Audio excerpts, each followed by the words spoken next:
Chers amis, cette lettre est l'œuvre commune d'un groupe d'évêques ayant adopté le nom d'Euregio, dont la liste des membres se trouve au terme du document et qui en seront les signataires dans la cérémonie qui suivra. Comme vous pourrez le constater, les membres d'Euregio sont de provenances diverses. Mais tous, nous reconnaissons dans le concept transfrontalier.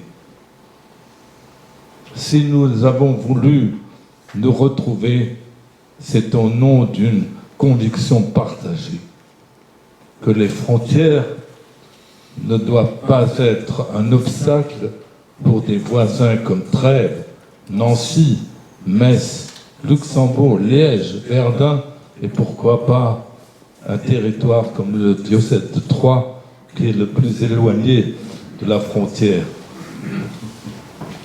L'ambition de ce document, qui a, outre une plume principale, de nombreux lecteurs, était clairement le projet d'affirmer des valeurs prioritaires en Europe à l'occasion des élections des différents pays membres de l'Union européenne.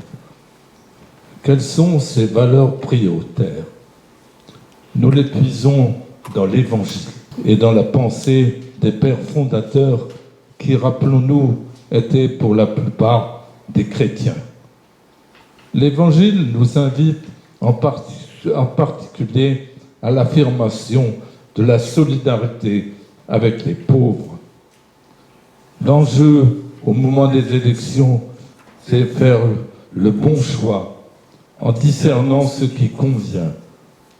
Cela suppose que nous apprenions à connaître l'autre avec son histoire, ses traditions, ses problèmes d'aujourd'hui.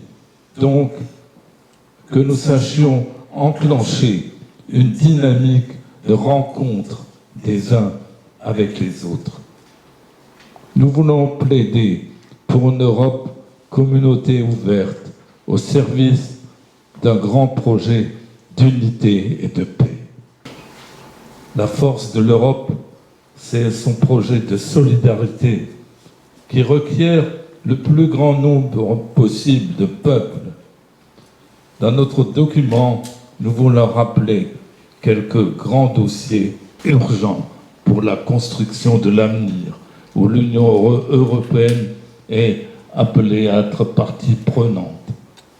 D'abord, ce que le pape François appelle dans son encyclique Laudato Si, l'écologie intégrale, l'appel à défendre tous ensemble les intérêts de la majorité commune. Ensuite, la promotion d'une cité inclusive. Nous voulons en effet poser la question qui consiste à savoir si l'Europe est prête à replacer l'être humain au centre des intérêts communs et devenir la cité de l'homme.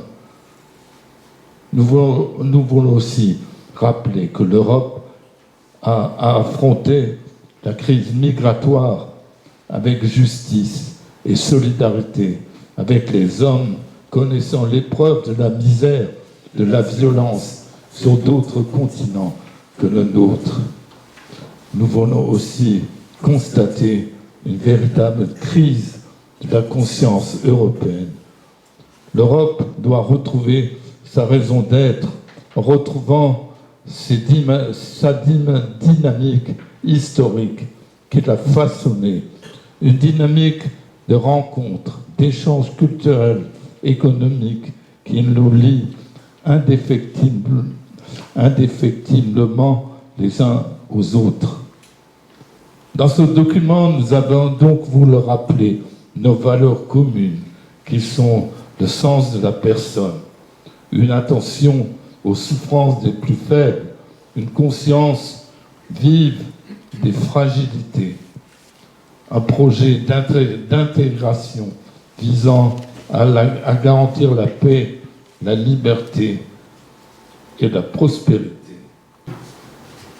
Aujourd'hui, nous avons à vivre des temps difficiles et incertains. Les défis que nous devons relever doivent être affrontés à la lumière de ses valeurs fondatrices. L'Europe n'est pas parfaite. Elle ne correspond pas toujours à l'attente de ses citoyens.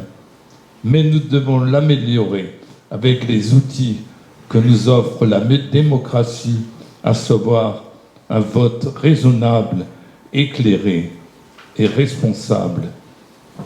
Dans notre document, nous appelons un choix des candidats et des partis qui soutiennent le projet européen et vont promouvoir ces valeurs fondatrices telles que la promotion de la dignité de toute personne humaine, la solidarité, l'égalité, la liberté, le sens de notre maison commune. Nous voulons affirmer haut et fort que l'Europe a besoin de serviteurs du bien commun qui luttent contre toutes les fermetures pouvant freiner la rencontre. L'Europe a besoin d'un humanisme de dialogue, qui soit à l'inverse de l'esprit de conquête qui prévaut actuellement. Sous l'égide de Robert Schuman, dans un acte symbolique, les évêques de l'Eure-et-Joux veulent signer ensemble, le 8 avril 2024, une lettre pastorale qui soit un projet d'espérance pour l'Europe et qui soit un écho, toute proportion gardée, de la déclaration du 9 mai 1905.